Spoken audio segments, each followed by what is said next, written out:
What's up, folks? David Soto Jr. here, and this is the David Soto Jr. podcast.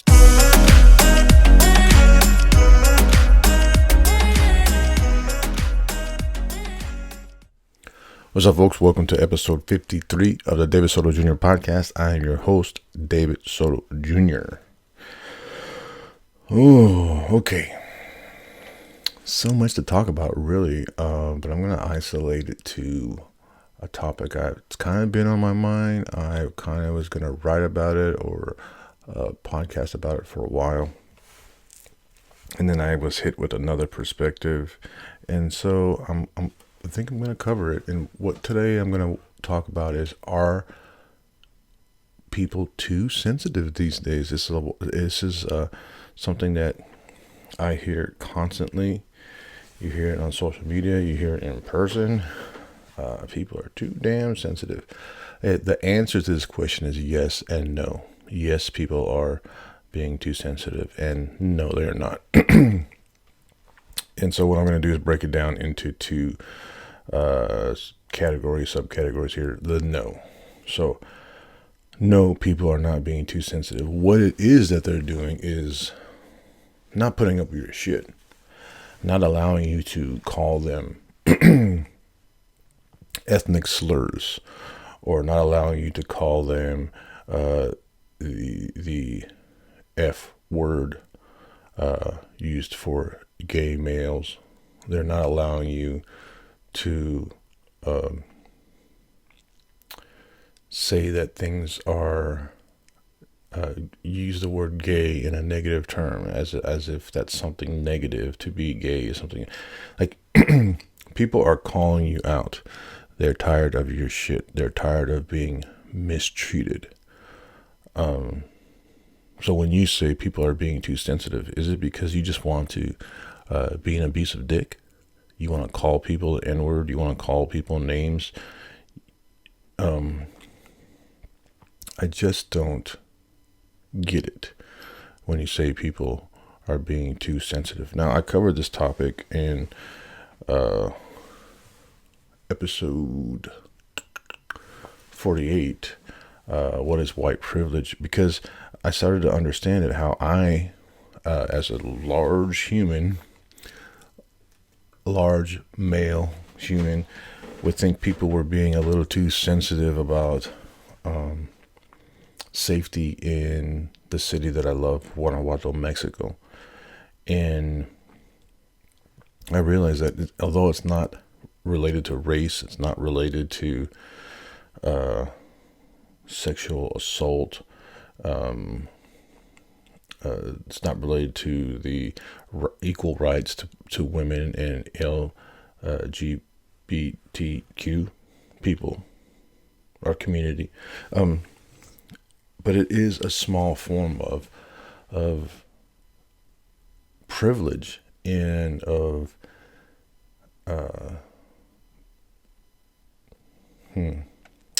generally just being a dick when you don't acknowledge people's feelings, because you have a privilege of not having those feelings. So what I talked about is how I felt safe when I walked down the street in Guanajuato, Mexico, and then when people say, oh, sometimes it's not safe, and I was like, oh, you're being too sensitive. It's bullshit. It's completely safe. And the reason that I feel safe is because I'm a large male, and I don't have to, most of the time, people who are going to rob somebody are not going to mess with having to rob somebody as big as I am. It's not always true, but in most cases, criminals are cowards. They would rather snatch a purse than try and have to steal a male's wallet, especially a large male. So that's an example of being insensitive. It's not that's my personal example of me being insensitive, when I blow people's feelings off because I don't experience them myself. I don't know what their feelings are, so when they express them, that something is that something bothers them, and I blow it off, I'm pretty much being an insensitive dick based on the fact that I don't feel that way. And I have the privilege of not feeling that way. So when people say these days, now people are speaking up, and God bless them. I don't appreciate you. That offends me. I don't appreciate you saying that. I don't appreciate you using that language around me. And people are like, oh, you're a delicate snowflake. And it's perceived that the person who's expressing themselves are in the wrong, when it's not necessarily. That's not true. It's the person that's not listening to that other person, the person that's blowing their feelings off, the person that is calling them names, essentially, that is wrong. I just thought of a example.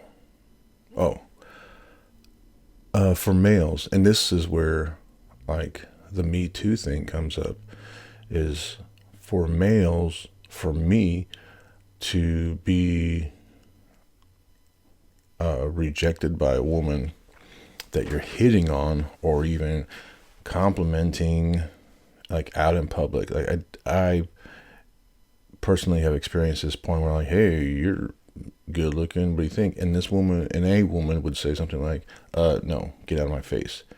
And my first instinct is like, oh, you're a total effing B. When I realize that this now, I don't know, a much older and wiser person, and a little bit more open-minded than even I thought I used to be open-minded. But I realized, like, I was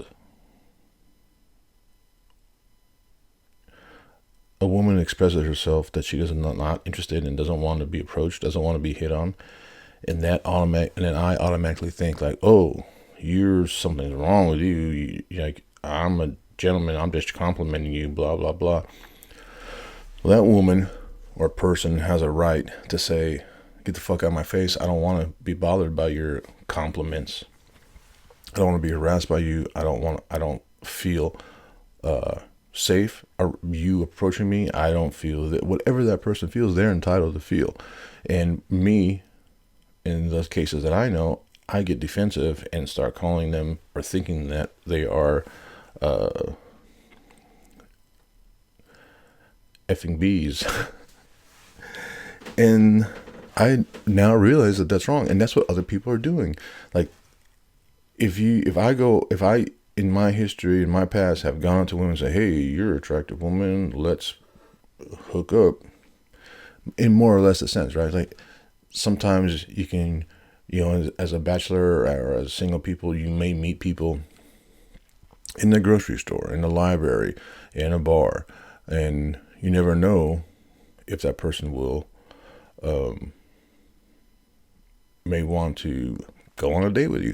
So yeah, give it a shot, but don't feel that that person is some type of an asshole if they say no, if they say get the fuck out of my face, because they have every right to.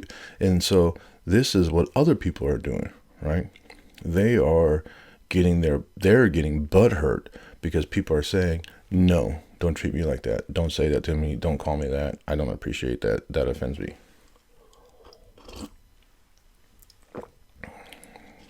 So, with the Me Too movement, a lot of people are being told that the way that they used to treat women is no longer allowed. And this doesn't mean that women are too sensitive now.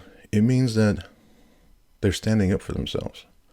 They're declaring that, no, I do not want to be treated this way. I do not want to. Oh, I hear baby boy. Mommy's up though. I don't want to be treated this way. I don't want to be spoken to in that manner. I don't want to hear you talk about certain things around me. That's a woman's right. That's a person's right to say those things. And if you get mad at that person because now they're not allowing you to mistreat them, then you're a dick. pretty much. It's not that people are too sensitive. It's that people are standing up for themselves and not allowing you to mistreat them. And if that offends you, if that hurts your feelings, basically you can fuck off.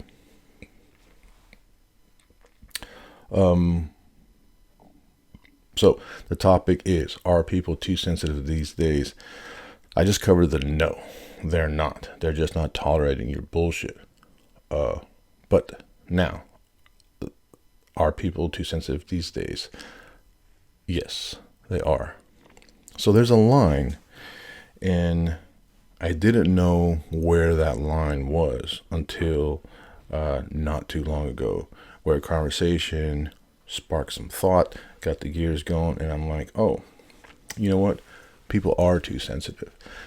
Different context, though.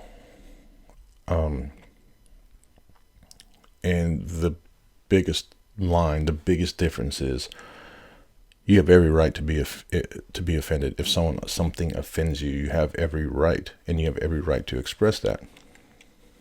Where we're getting in quote unquote being too sensitive is when people are offended for other people, even if those people aren't offended.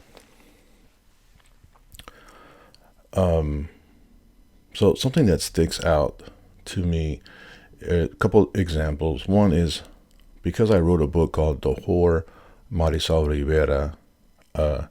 Someone told me, I believe on Instagram, that I shouldn't be writing books about sex workers and that I have no right.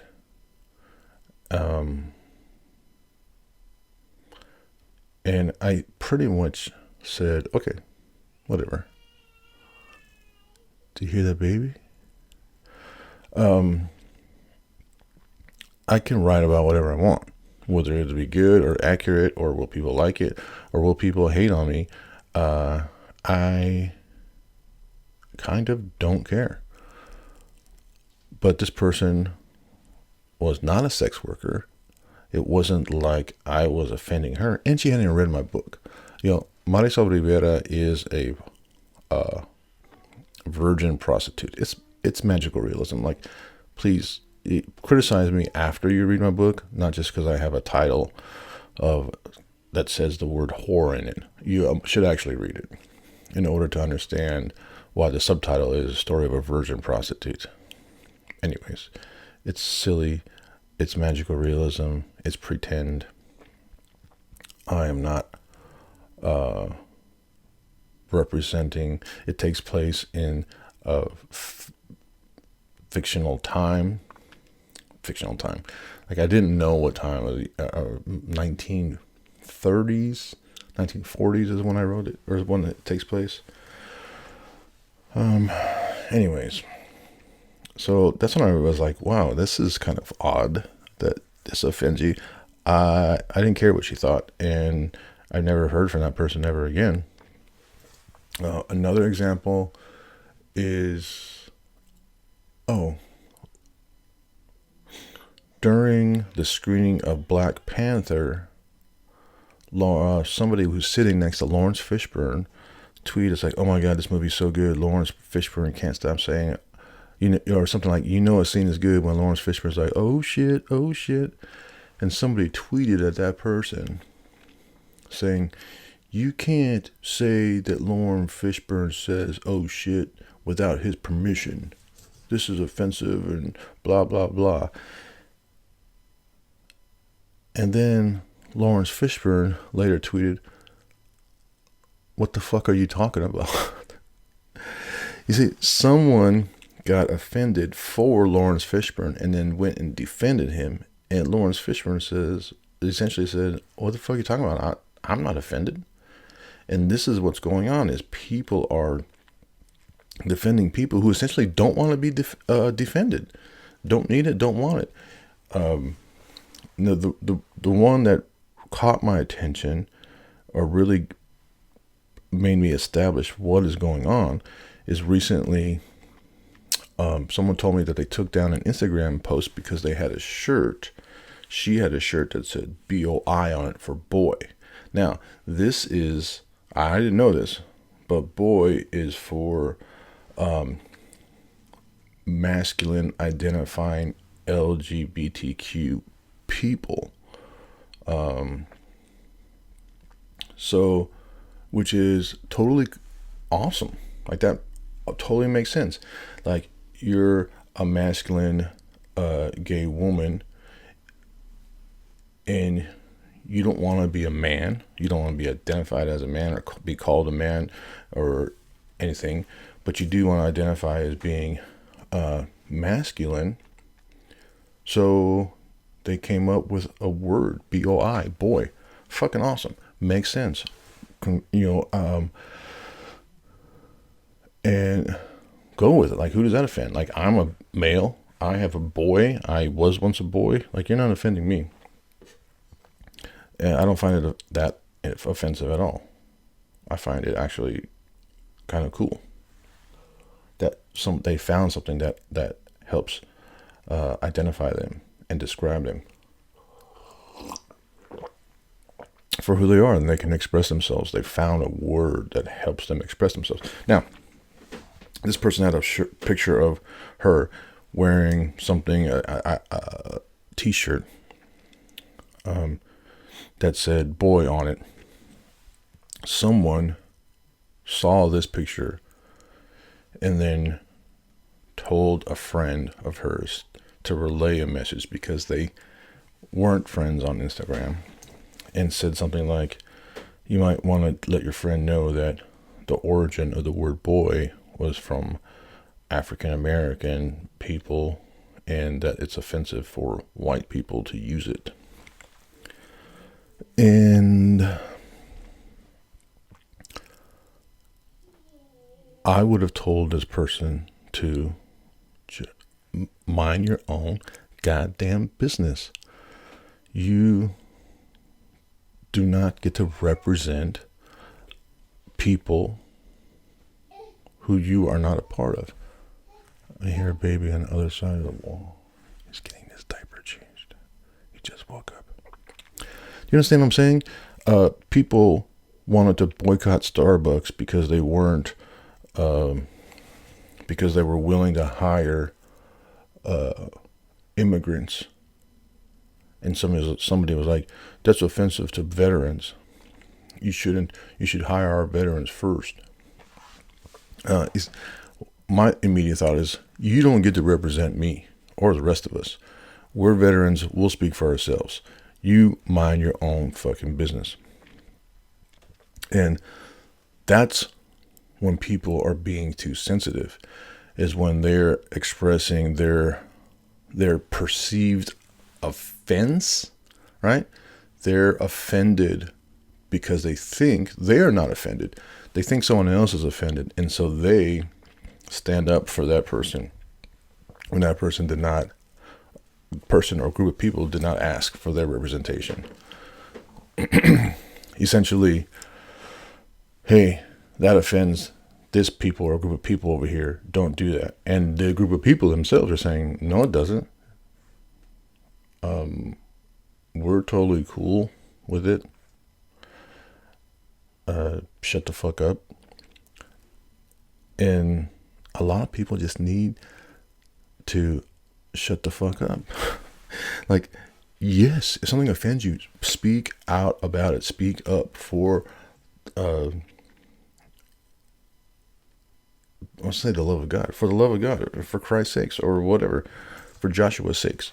Speak up. You have every right to.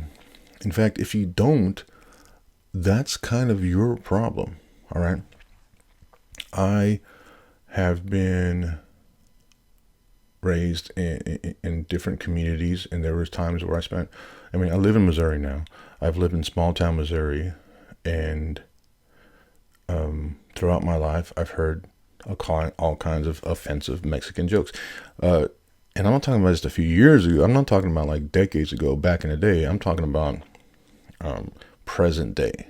You hear a Mexican joke and ha ha ha, that's funny.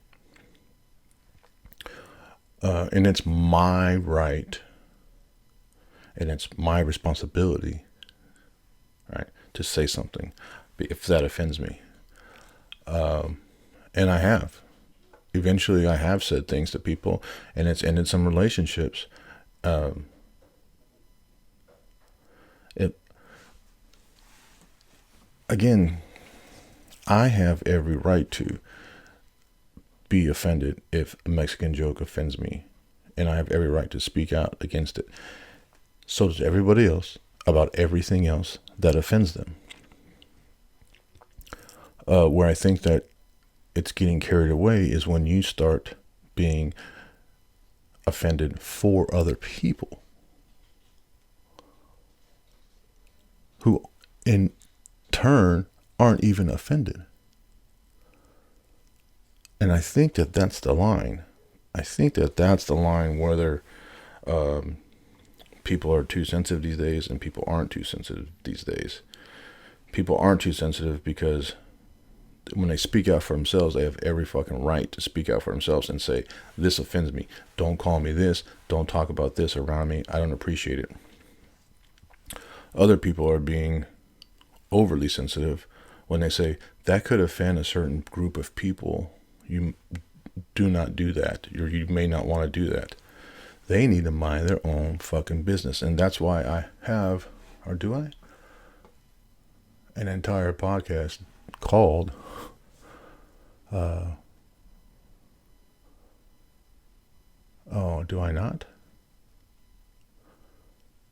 Oh, maybe I don't. Maybe I wrote an article called Mind Your Effing Business or Mind Your Fucking Business, and I didn't talk about it.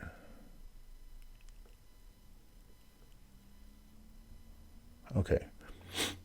So I am coming up with some certain rules in life, and I think I have two of them so far. One of them is mind your fucking business. The other one is do no harm. Is that my stomach?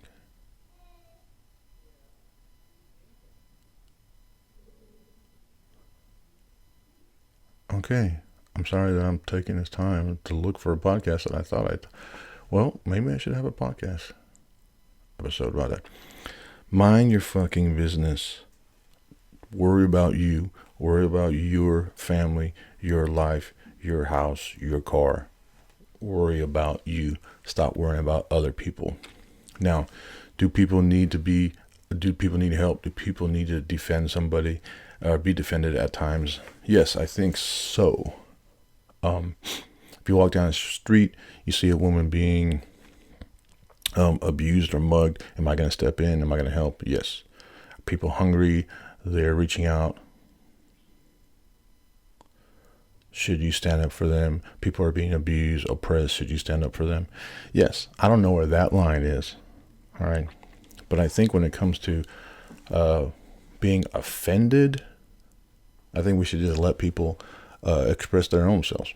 If they're offended, let them say they're offended. If someone's getting physically abused, that's different. You can physically see that. If someone needs help, someone is starving, someone needs shelter, someone needs to be defended in any other matter, maybe, we can step in. But when it comes to being personally offended, I think that that's where we should kind of very specifically mind our own fucking business. You be offended by whatever you want. Cool, right? But don't be offended because you think it offends somebody else. That's just being a pain in the ass. I think I covered everything I wanted to cover. And I got a baby boy awake, so I'm going to go enjoy the rest of my Sunday. Folks, my name is David Soto Jr. I appreciate you tuning in. You can find me on Instagram at David E. Soto Jr., JR for Junior, and on Twitter at David E. Soto Jr., JR for Junior. I'm on Amazon, David Soto Jr. on Amazon. Check out some of my books. My Just Before Bed journal is coming out pretty soon. I was going to do another author copy here. If you on YouTube, you can see what my journal looks like. But you know what? I'm not going to bother. It's time. It's time to come out. So what I did was print out 2 copies on just regular paper. I'm going to have my mother-in-law take a look at it, proofread it, and I'll have one other person, maybe you know who, but she's a busy mom. I'm going to take those edits, add them, upload it, and my Just Before Bed journal is going to be for sale soon. Look for it on Amazon. Also, if you want to find me on Goodreads, David Soto Jr. on Goodreads, and leave some reviews, you can leave me a message or something about if you want a copy of the Just Before Bed journal. If you reach out to me on Goodreads, I will find out a way to get you one. Yeah. Find me on Goodreads, request a copy of the Just Before Bed journal, and I will get you one. Other than that, I think that's it for this week, folks. I appreciate you tuning in. Yeah. Ciao.